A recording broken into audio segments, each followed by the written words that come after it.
नमस्कार मित्रों, सुगम ज्ञान चैनल में फिर से अब एक बार आपका स्वागत है।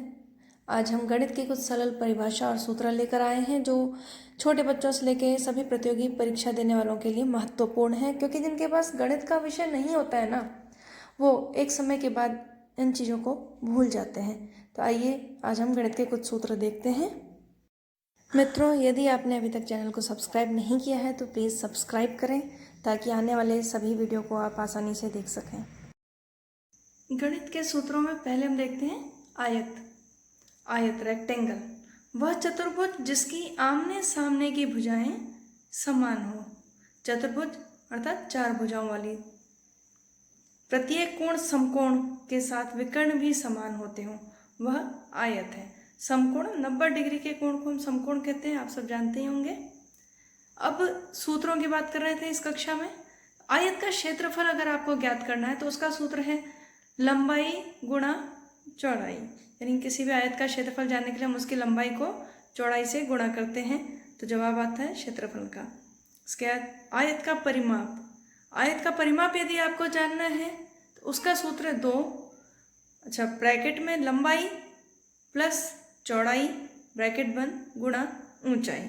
यह सूत्र है आयत का परिमाप जानने के लिए। कमरे के चारों दीवारों का क्षेत्रफल। यदि हम किसी कमरे के चारों दीवारों का क्षेत्रफल जानना चाहते हैं तो वही परिमाप वाला ही सूत्र है। 2 लंबाई प्लस चौड़ाई ब्रैकेट में गुणा ऊंचाई। आयत। आयत एक बार बच्चे देख लें। ये एक आयत का चिन्ह। आमने सामने की भुजाएं देखिए 4-4 सेंटीमीटर और 6-6 सेंटीमीटर की हैं। दूसरा देखते हैं वर्ग। जिस चतुर्भुज की चारों भुजाएं समान हों और प्रत्येक कोण समकोण हो वह वर्ग कहलाता है। जिसकी चारों भुजाएं समान हों। देखिए चारों भुजाएं 4-4 सेंटीमीटर की हैं। वर्ग का क्षेत्रफल ज्ञात करना है तो उसके लिए सूत्र है भुजा गुणे भुजा। यानी वर्ग की जो भुजाएं हैं दोनों भुजाओं, जैसे 4-4 सेंटीमीटर का हमने ये वर्ग बनाया तो 4 गुणा 4 16। वर्ग का विकर्ण स्क्वायर रूट 2 इंटू भुजा।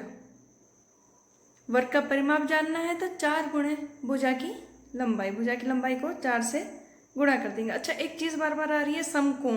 तो समकोण क्या है छोटे बच्चों के लिए बताते। 90 डिग्री अंश का जो कोण होता है वह समकोण कहलाता है।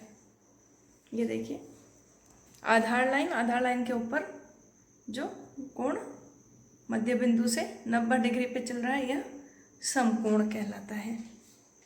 वर्ग में देखें समकोण है, सभी कोण समकोण 90 डिग्री बना रहे हैं। अर्थात जिस चतुर्भुज की चारों भुजाएं समान हो प्रत्येक कोण समकोण हो वह वर्ग कहलाता है। चलिए आगे देखते हैं वृत्त। सर्किल यह बिंदुओं का बिंदु पथ है जिसमें एक स्थिर बिंदु से घूमने वाली एक दूसरे बिंदु के मध्य की दूरी समान होती है। स्थिर बिंदु वृत्त का केंद्र कहलाता है। चित्र में देखें यह एक बिंदु है केंद्र। यहाँ पर हम अपना कंपास रखेंगे प्रकार, और उस प्रकार में जो हम पेंसिल लगाते हैं वो जितनी भी दूरी आपको लेनी है उतनी दूरी पर प्रकार का पॉइंट यहाँ रखकर जब हम उसे घुमाते हैं एक ऐसा गोला सा बनेगा। तो जो बिंदु जिस बिंदु पर ये एक स्थिर बिंदु है, ये बिंदु पथ है, इस पर रखकर जब हम इसके मध्य की दूरी से कोई भी सर्किल बना रहे हैं, ऐसा वृत्त बना रहे हैं, देखिए तो ये जो स्थिर बिंदु है इस बिंदु को वृत्त का केंद्र कहा जाता है। क्या कहा जाता है? केंद्र। क्योंकि इस बिंदु से ही जब हम कंपास रखकर प्रकार रखकर गोला बनाएंगे, अपनी पेंसिल को पूरा घुमाते हैं तो इस प्रकार से गोला सा बनता है। तो यह वृत्त है। उसी में त्रिज्या। त्रिज्या किसे कहते हैं? रेडियस। वृत्त के केंद्र से परिधि को मिलाने वाली सरल रेखा त्रिज्या कहलाती है। अब एक नई चीज़ आई है परिधि और त्रिज्या। देखिए हम इस चित्र में देखते हैं। पहले तो परिधि, यह जो हमने केंद्र था बिंदु, इससे जो ये हमने एक वृत्त बनाया, यह इसकी परिधि है। इस केंद्र बिंदु से इसकी एक परिधि को यानी आधा आधा गोला आप समझ लें, आधा वृत्त जो है मिलाने वाला, एक परिधि से इस केंद्र तक आने वाली जो ये सरल रेखा है यह त्रिज्या है। वृत्त के केंद्र से परिधि को मिलाने वाली सरल रेखा त्रिज्या कहलाती है। अब है व्यास। वृत्त की परिधि से चलकर केंद्र से गुजरते हुए दूसरी परिधि को छूने वाली रेखा व्यास कहलाती है। देखें चित्र में, ये एक हमारा जो वृत्त हमने बनाया था, इसका ये केंद्र है, बिंदु ये जो है ये केंद्र है। इस बिंदु से एक परिधि तक मिलने वाली जो रेखा है वह तो त्रिज्या है, सिर्फ एक परिधि तक। लेकिन एक परिधि से होते हुए केंद्र से गुजरते हुए दूसरी परिधि को छू रही है, तो यह जो है रेखा, यह रेखा व्यास है। किसका? वृत्त का व्यास। अर्थात यह एक वृत्त है, यह इसका बिंदुपथ केंद्र कहलाता है, एवं केंद्र से एक परिधि को छूने वाली रेखा त्रिज्या है, और इसी एक परिधि से केंद्र तक आकर केंद्र से फिर होते हुए आगे दूसरी परिधि तक जो रेखा मिलती है उसे हम व्यास कहते हैं, डायमीटर। ठीक है, वृत्त के बारे में आगे और देखते हैं हम लोग एक बार। आगे परिभाषा और देखें। जीवा। जीवा किसे कहते हैं? जीवा या चापकण किसी वृत्त की परिधि के किन्हीं दो बिंदुओं को मिलाने वाली रेखाखंड वृत्त की जीवा या चापकण कहलाती है।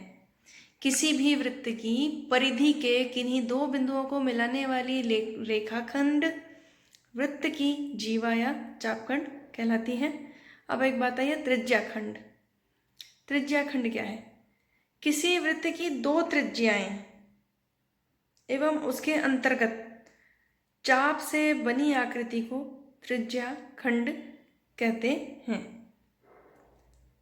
वृत्तखंड किसी वृत्त की जीवा व चाप से घिरे क्षेत्र को वृत्तखंड कहते हैं। एक वृत्त है, हमने इसका एक व्यास निकाला हुआ है केंद्र बिंदु से होते हुए, एक परिधि से केंद्र से गुजरते हुए दूसरी परिधि तक जाने वाली रेखा व्यास कहलाती है। तो जो इसमें गहरा हिस्सा है, वो छायांकित जो हिस्सा है वह वृत्तखंड है। ये देखें, यह हिस्सा इसमें वृत्तखंड है। संकेंद्रीय वृत्त। यदि दो या दो से अधिक वृत्तों के केंद्र एक ही हों तो उन वृत्तों को संकेंद्रीय वृत्त कहते हैं। यदि दो या दो से अधिक वृत्तों के केंद्र एक ही हों तो उन वृत्तों को संकेंद्रीय वृत्त कहते हैं। इन सभी को एक बार चित्र के माध्यम से हम समझते हैं। देखिए आगे। तो बच्चों, वृत्त में हम आगे पढ़ते हैं, वृत्त की थोड़ी सी जानकारी लेते हैं, इसके कुछ मुख्य हिस्सों की। देखिए, ये हमने जैसा पढ़ा था कि बिंदुपथ, इसे हम केंद्र कहते हैं, सभी ने जाना होगा केंद्र। अच्छा, एक परिधि से बिंदुपथ तक यानी केंद्र तक जो रेखा जा रही है उसे त्रिज्या कहते हैं। त्रिज्या व्यास का हमेशा आधा होता है, अंग्रेजी में इसे रेडियस कहते हैं। ये आपका जानना इसलिए ज़रूरी है कि अंग्रेजी में इसे रेडियस कहते हैं क्योंकि आप जो भी सूत्र पढ़ेंगे ना उसमें रेडियस का शॉर्ट फॉर्म आर लिखा आएगा। व्यास वृत्त की एक परिधि से चलते हुए केंद्र बिंदु से गुजरकर दूसरी परिधि को छूने वाली जो रेखा ये व्यास कहलाती है। इस वृत्त का व्यास है 21 सेंटीमीटर, इसका हम आधा देखते हैं 10.5 सेंटीमीटर त्रिज्या होती है। ये एक बिंदु से दूसरे बिंदु को मिला कर रही है चाप, ये इसको हम जीवा रेखा कहते हैं। ये जीवा रेखा है कोड। ये आप एक मोटी लाइन देख रहे हैं, ये लाइन मोटी सिर्फ इसलिए की गई है ताकि आपको चाप अलग से समझ में आए। हम कोई भी आकृति या कोई भी सवाल हल करने के लिए हमें चाप इत्यादि खींचने होते हैं तो इसे चाप कहते हैं। स्पर्श रेखा वृत्त को बाहर की तरफ से स्पर्श करते हुए जो एक रेखा जा रही है स्पर्श रेखा कहला रही है। ठीक है, और बाहरी रेखा, बाहरी जो है ये गोला जो हमने वृत्त बनाया था बिंदु पथ से पेंसिल घुमाते हुए, इसको पूरे को तो परिधि कहते हैं, आप जानते होंगे, सर्कमफ्रेंस। ओके। त्रिज्याखंड, त्रिज्याखंड को समझाने के लिए एक मैंने अलग चित्र बना रखा है। ये देखिए, त्रिज्या बिंदु पथ से एक परिधि को जाने वाली जो रेखा है वो त्रिज्या हमने पढ़ी थी। ठीक है, तो हमने इसका त्रिज्याखंड, इस वृत्त का एक त्रिज्याखंड बनाया है, वृत्तखंड का त्रिज्याखंड। चलिए आगे देखते हैं। अर्धवृत्त किसे कहते हैं? ये संपूर्ण एक वृत्त है। बिंदु से हमने एक व्यास खींचा है एक परिधि से दूसरी परिधि तक, उसमें एक हिस्सा हमने गहरा कर दिया।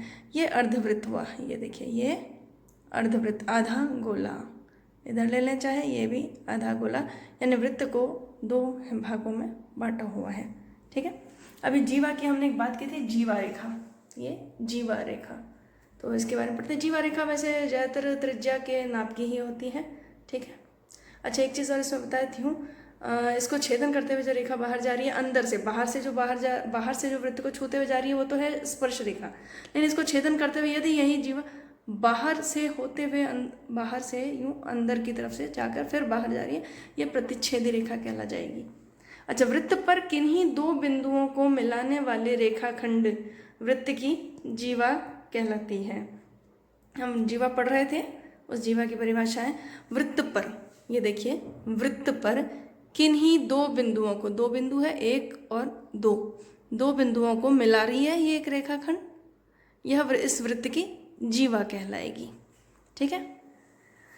अब हम कुछ सूत्र हैं, महत्वपूर्ण सूत्र हैं, इनके बारे में थोड़ी सी जानकारी देख लेते हैं। वृत्त की त्रिज्या, हमें कैसे वृत्त की त्रिज्या जाननी है, तो परिधि बटा 2 पाई। ये जो एक चिन्ह है इसको पाई कहा जाता है। ठीक है। त्रिज्या जाननी है वृत्त की, तो परिधि बटा 2 पाई। यदि हमें किसी वृत्त का व्यास जानना है तो 2r, r फॉर रेडियस यानी कि त्रिज्या। क्षेत्रफल, वृत्त का क्षेत्रफल जानना है तो पाई r स्क्वायर, ये वर्गमूल है 2 वर्ग, आप सभी जानते होंगे वर्ग का एक वर्ग का चिन्ह होता है ये, तो पाई r स्क्वायर क्षेत्रफल जानने का सूत्र है वृत्त के। किसका? वृत्त के क्षेत्रफल की ये सूत्र है, ये ध्यान रखिएगा। अब परिमाप, यदि आपको वृत्त का परिमाप या परिधि जाननी है तो उसका सूत्र है 2 पाई r। क्या है? 2 पाई r। आगे देखते हैं। इसी प्रकार से जो वृत्त की हमने त्रिज्या जान ली, वृत्त की त्रिज्या परिधि बटा 2 पाई, व्यास जानना है यदि वृत्त का तो 2 पाई r, क्षेत्रफल अगर हमें वृत्त का जानना तो पाई r स्क्वायर, यदि हमें वृत्त का परिमाप या परिधि जाननी है 2 पाई r। इसी प्रकार से अर्धवृत्त, जो अभी हमने पढ़ा था अर्धवृत्त, ये देखिए एक वृत्त को 2 हिस्से में बांट रखा है अर्धवृत्त। यदि हमें किसी अर्धवृत्त का परिमाप यदि जानना है तो उसका सूत्र है पाई r प्लस 2r, पाई r प्लस 2r। अच्छा, अगला सूत्र है अर्धवृत्त का क्षेत्रफल। ये तो हो गया परिधि, उसका परिमाप मापना। अब अर्धवृत्त का क्षेत्रफल कितना है? संपूर्ण क्षेत्रफल जानने के लिए 1/2 गुणे पाई r स्क्वायर। यदि हमें अर्धवृत्त का क्षेत्रफल जानना है तो आधा, यानी 1/2 गुणे पाई r स्क्वायर, क्योंकि अर्धवृत्त यानी आधा है, वृत्त का आधा।